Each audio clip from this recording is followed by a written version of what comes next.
शुक्रिया दोस्तों। आज आम आदमी पार्टी यहाँ उपस्थित है 3 बहुत ही महत्वपूर्ण विषयों पर अपनी बात रखने के लिए, जिनमें पहला विषय कल रात का जो घटनाक्रम है पंजाब के अंदर 84 का जो कत्लेआम है दिल्ली के अंदर का, उसमें एक्यूज्ड कमलनाथ साहब जिनको पंजाब का प्रभारी बनाया गया, आम आदमी पार्टी के लगातार दबाव बनाने के बाद, पुरजोर विरोध करने के बाद आज की तारीख तय थी कांग्रेस के दफ्तर के सामने एक विशाल प्रदर्शन की। तो इस कंटिन्यूअस प्रेशर की वजह से कांग्रेस पार्टी को कमलनाथ को हटाना पड़ा, जो निश्चित रूप से पंजाब के अंदर कांग्रेस की हार की स्वीकारता के संकेत हैं। इस विषय पर हमारे साथी श्री फुल्का जी यहाँ पे उपस्थित हैं, वो अपनी बात रखेंगे। इसके बाद जरनैल भाई इसी विषय पर अपनी बात रखेंगे पार्टी की ओर से। जो दूसरा विषय आज बातचीत का है आपके साथ, इशरत जहां वाले मामले में देश के एक प्रतिष्ठित अखबार ने एक जबरदस्त खुलासा किया है, जिसके ऊपर पार्टी अपनी बात रखेगी। और तीसरा विषय एक ईमानदार अफसर एमएम खान की शहादत का भारतीय जनता पार्टी जिस प्रकार से मजाक उड़ा रही है। आखिरी में इन दोनों विषयों पर मैं अपनी बात रखूंगा। आप सबका बहुत बहुत धन्यवाद। ये हमारी डिमांडें दो थी। एक तो जो कमलनाथ को वहाँ का पंजाब का प्रभारी बनाया, इंचार्ज बनाया, उसकी थी।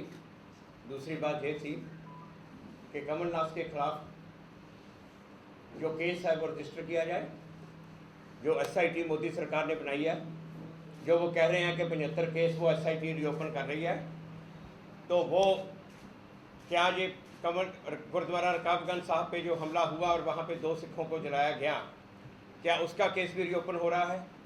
अगर उसका केस रीओपन नहीं हो रहा तो जल्द से जल्द वो केस रीओपन किया जाए और कमलनाथ का रोल उसमें इन्वेस्टिगेट करके इसके अगेंस्ट चार्जशीट फाइल की जाए। कल ही हमने ये चंडीगढ़ में भी डिमांड की थी और आज तक कमलनाथ का रोल उसमें कभी भी इन्वेस्टिगेट नहीं हुआ। जो कानून कहता है, लॉ कहता है, आईपीसी की दफ़ा 149 में कि अनलॉफुल असेंबली का जो भी एक मेंबर है और वो अनलॉफुल असेंबली जो भी कोई क्राइम करती है, कोई जुर्म करती है, तो वो सभी मेंबर उसके लायबल हैं। ये कमलनाथ ने अपने एफिडेविट में माना है कि वो उस वहाँ पे मौजूद थे और ये कमीशन की रिपोर्ट्स में भी आया है कि कमलनाथ वहाँ पे मौजूद थे 2 घंटे और इनकी मौजूदगी में ये गुरुद्वारे पे अटैक हुआ और वहाँ पे 2 सिखों को मारा गया। तो ये कमलनाथ उसका जिम्मेवार है और कमलनाथ से पुलिस को पूछना चाहिए कि बाकी लोग उस अनलॉफुल असेंबली में कौन थे, क्योंकि वो सभी इसके साथी थे, यही उनको कंट्रोल करना था, यही उनका लीडर था। तो अभी तक इससे एक भी सवाल नहीं पूछा गया। ये देश के कानून का मजाक है। हम कहते हैं देश में कानून से ऊपर कोई नहीं। अगर जहाँ कमलनाथ की जगह पे नथू दास होता तो वो कब का जेल में होता।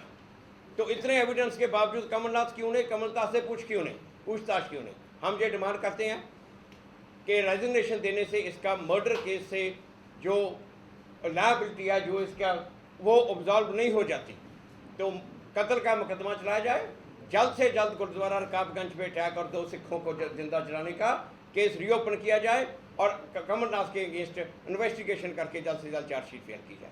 Thank you. दोस्तों, ये जो कमलनाथ का मामला है, मैं ये जो कह रहे हैं कि मैं निर्दोष हूँ, तो ये नानावटी कमीशन की रिपोर्ट जो पार्लियामेंट में टेबल हुई है, इसके पेज नंबर 14 और पेज नंबर 15, इसमें इंडियन एक्सप्रेस के संजय सूरी का साफ तौर पर कहना है कि वो भीड़ को नियंत्रित कर रहे थे जब 2 सिखों को वहाँ पे ज़िंदा जला दिया गया और ये कमलनाथ वहाँ पर पूरी तरह से मौजूद थे।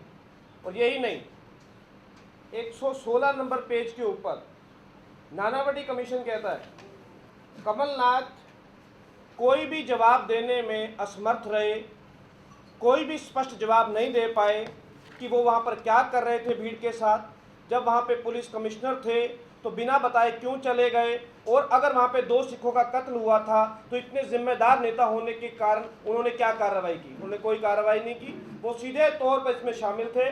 कमलनाथ को जहाँ पर केस चलाया जाना चाहिए, जैसे फूलका जी ने कह दिया, SIT को जांच करनी चाहिए उनके खिलाफ भी। 75 केस वो लेने की बात कर रहे हैं तो उसमें कमलनाथ का केस भी शामिल किया जाना चाहिए।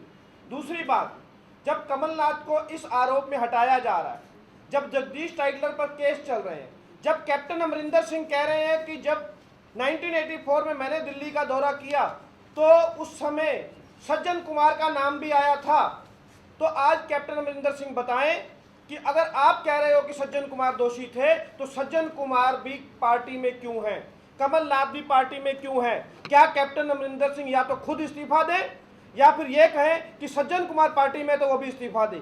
ये 2 तरह के दोहरे मानदंड नहीं चलेंगे। एक तरफ कैप्टन अमरिंदर सिंह ने अपनी प्रेस कॉन्फ्रेंस में कहा है कि सज्जन कुमार का नाम था, अगर सज्जन कुमार का नाम था, अगर उसके ऊपर केस चलना चाहिए तो फिर वो पॉलिटिकल पार्टी का मेंबर क्यों है? कमलनाथ जनरल सेक्रेटरी क्यों है? जगदीश टाइटलर CWC का मेंबर क्यों है? कांग्रेस को स्पष्ट होकर सामने आना पड़ेगा। सिर्फ कमलनाथ को पंजाब के प्रभारी से हटा देने से ये बात खत्म होने वाली नहीं है। दूसरी बात, कैप्टन अमरिंदर सिंह को माफी मांगनी पड़ेगी और इस्तीफा देना पड़ेगा, क्योंकि उन्होंने खुद कहा है कि सज्जन कुमार उसमें शामिल थे और वो यहां पर है। एक बात और मैं कहना चाहता हूं, अरविंद केजरीवाल ने पत्र लिखा, बहुत कड़ा पत्र लिखा SIT के बारे में कि आपने 6 महीने में जांच करनी थी।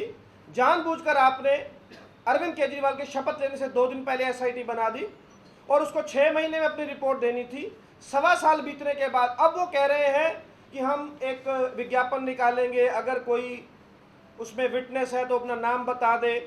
ये एक मजाक किया जा रहा है। दिल्ली की सरकार, मेरी खुद बात हुई हमारे मंत्री सत्येंद्र जैन जी के साथ, दिल्ली की सरकार तैयार है स्पेशल कोर्ट देने के लिए, जो भी सहायता आपको चाहिए हो। आप 1 साल के अंदर ये जो केस बता रहे हैं कमलनाथ के समेत, आप इनका ट्रायल पूरा कीजिए, चार्जशीट पूरी कीजिए। दिल्ली सरकार आपको स्पेशल कोर्ट देने के लिए भी तैयार होगी। आप बताइए आप में सच है कि नहीं है। और अगर ऐसा नहीं करते हैं तो साफ है कि मोदी जी और कांग्रेस आपस में मिले हुए हैं। शुक्रिया जरनैल भाई फुल्का जी।